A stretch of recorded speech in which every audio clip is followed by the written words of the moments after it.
नमस्कार दोस्तों, स्वागत है आपका हिंदी नॉलेज शो में। तो दोस्तों जी हाँ, आपने बिल्कुल सही पढ़ा।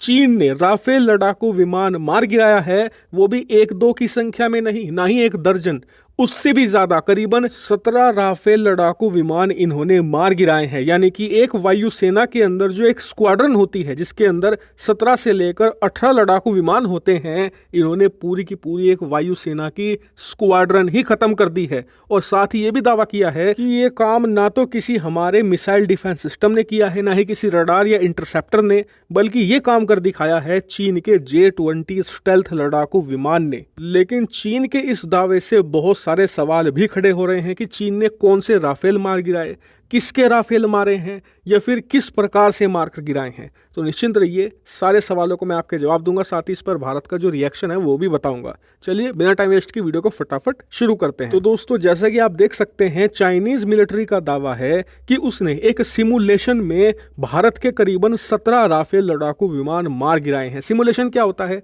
एक प्रकार का वीडियो गेम समझ लीजिए आप। यानी कि एक प्रकार की स्क्रीन आपके सामने रखी होगी जो कि फाइटर जेट की तरह एक्ट करेगी, और आपके हाथ में जो जॉयस्टिक होगी उसकी मदद से आप इस जेट को चलाएंगे। तो इनके अनुसार इन्होंने एक कमरे में बैठकर इस प्रकार के कंप्यूटर सिमुलेशन के अंदर, यानी कि एक तरीके के वीडियो गेम के अंदर, दुश्मन यानी कि भारत के राफेल लड़ाकू विमानों को मार गिराया है। इसके ऊपर से यह भी दावा किया है कि भारत के पास जो राफेल लड़ाकू विमान है वो कोई भी 4.5 जनरेशन का लड़ाकू विमान नहीं है, जैसा कि फ्रांस और भारत कहते हैं। ना इसकी टेक्निकल कैपेबिलिटी इतनी अच्छी है और ना ही इसके एवियोनिक्स अच्छे हैं। और आगे चाइना कहता है कि यही कारण है कि हमारा जो चेंगडू J-20 स्टेल्थ लड़ाकू विमान है उसके सामने राफेल कमजोर पड़ता है। और इनकी असेसमेंट के हिसाब से राफेल एक 3.5 जनरेशन का लड़ाकू विमान है। यानी कि जो पाकिस्तान या अमेरिका के पास F-16 है ना, जो कि दशकों पुराना है, उससे भी ज्यादा खराब लड़ाकू विमान है राफेल,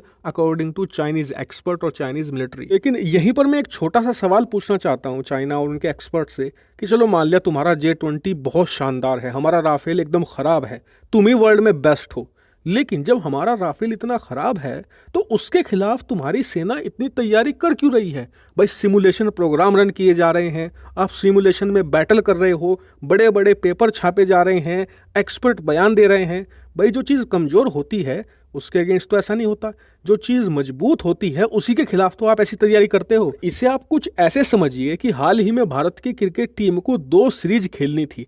पहली के लिए हमें आयरलैंड जाना था, दूसरी के लिए साउथ अफ्रीका। अब जो BCCI है उसने सोचा कि यार जो आयरलैंड है कमज़ोर टीम है, अगर हम उसमें अपने जो बच्चे हैं 18 साल के 20 साल के इन्हें भेज देंगे तो बढ़िया होगा, यहीं हरा आएंगे उन्हें तो। लेकिन जब साउथ अफ्रीका की सीरीज आई तो हमने अपनी बेस्ट टीम भेजी थी। हमने ऐसा क्यों किया? क्योंकि अफ्रीका एक मजबूत टीम है, उसके खिलाफ मजबूत तैयारी चाहिए जीतने के लिए। आयरलैंड के खिलाफ हम मजबूत हैं, आयरलैंड को हमारे खिलाफ तैयारी करनी पड़ेगी। ठीक ऐसा ही राफेल और J-20 के मामले में है। भारत का जो राफेल लड़ाकू विमान है, अगर मैं बिल्कुल जेन्युइन ऑनेस्ट ओपिनियन दूं अपना इंडियन बायस एक तरफ रखकर, तो पूरी की पूरी चीनी वायुसेना में सुखोई 35 नाम का एक लड़ाकू विमान है जो प्रॉपर तरीके से राफेल को टक्कर देने की क्षमता रखता है, जो रूस ने चीन को दिया है। Su-35 के अलावा पूरी चीनी वायुसेना में एक भी लड़ाकू विमान नहीं है जो राफेल को टक्कर देना तो छोड़िए उसके आसपास भी आ सके। और जो चीन कह रहा है कि 17 बार राफेल मार दिया, रियल टाइम में यानी कि जब असल युद्ध होगा तो राफेल J-20 में 17 मिनट में 17 बार भूसा भर देगा। और ये बात चीनियों को भी पता है, इसीलिए वो तैयारी कर रहे हैं राफेल से लड़ने की, अपने बच्चों को कंप्यूटर गेम खिलाकर। और आपको याद होगा अब से 4 महीने पहले पाकिस्तान ने भी दावा किया था कि हमने अपने JF-17 और अपने जो F-16 है उसके जरिए 4 बार सिमुलेशन में ही राफेल को मार गिराया है। यानी कि एक बात तो तय है कि दोनों देश राफेल से डरे हुए हैं और इसीलिए अपनी सेना के बच्चों को वीडियो गेम खिलाते हैं और फिर अपने देश को दिखाते हैं कि देखिए हमने वीडियो गेम में भारत का लड़ाकू विमान मार गिराया। तो यानी कि इस पर चिंता करने की बजाय इस पर हंसी ज्यादा आ रही है भारत।